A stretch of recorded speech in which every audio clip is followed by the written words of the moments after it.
नमस्कार, स्वागत है आपका डॉक्टर साहिब में और मैं हूं आपके साथ सौम्या राठी। डॉक्टर साहिब के आज के एपिसोड में हम ये जानने वाले हैं कि अगर किसी व्यक्ति का बीपी कंट्रोल में नहीं आ रहा है, अगर लगातार वो नॉर्मल बीपी जितना होता है उससे काफ़ी ज़्यादा हाई है और कम हो ही नहीं पा रहा है, तो वो उसकी किडनी को किस तरीके से प्रभावित कर सकता है, कितना ज़्यादा खतरा साबित हो सकता है वो किडनी के लिए। और ये चीज़ें समझाने के लिए इस वक्त मेरे साथ बैठे हैं डॉक्टर दीपक कुमार, जो कि बिहार के सबसे जाने माने किडनी रोग विशेषज्ञों में से एक हैं।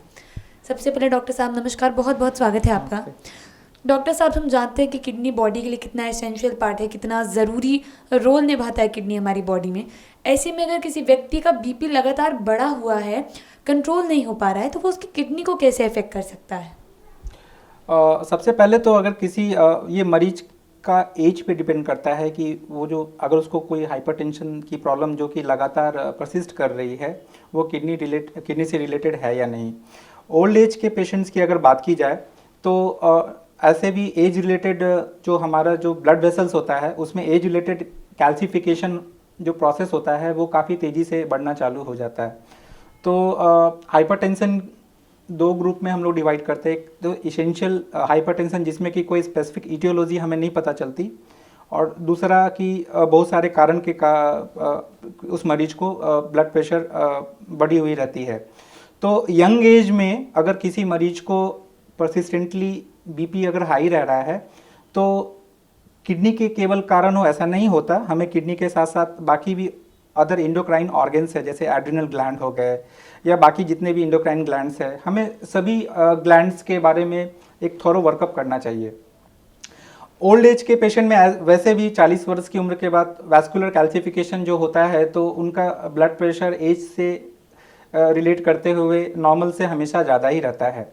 जहाँ तक किडनी से रिलेटेड हाइपरटेंशन की बात आती है तो किडनी के जितने भी इम्पॉर्टेंट फंक्शंस होते हैं उसमें से one of the most important function ये भी है कि वो हमारे शरीर में जो ब्लड प्रेशर का रेगुलेशन होता है वो एक ब्लड प्रेशर को एक नॉर्मल रेंज में through renin angiotensin aldosterone axis, जिसको शॉर्ट में हम लोग रास एक्सिस बोलते हैं, उसके थ्रू वो ब्लड प्रेशर को एज के हिसाब से एक नॉर्मल रेंज में मेंटेन करती है। अब चाहे वो यंग पेशेंट हो चाहे ओल्ड एज का पेशेंट हो, अगर काफ़ी लंबे समय तक किसी मरीज को हाइपरटेंशन रहता है तो हमारी आँखों को, हमारे हार्ट को और किडनी को, ये तीन मोस्ट कॉमन ऑर्गन होते हैं जिसको कि हाइपरटेंशन लंबे समय में परमानेंटली डैमेज करता है। आँखों की रोशनी चली जाती है अगर हाइपरटेंशन समय रहते ना ठीक हुआ हो तो।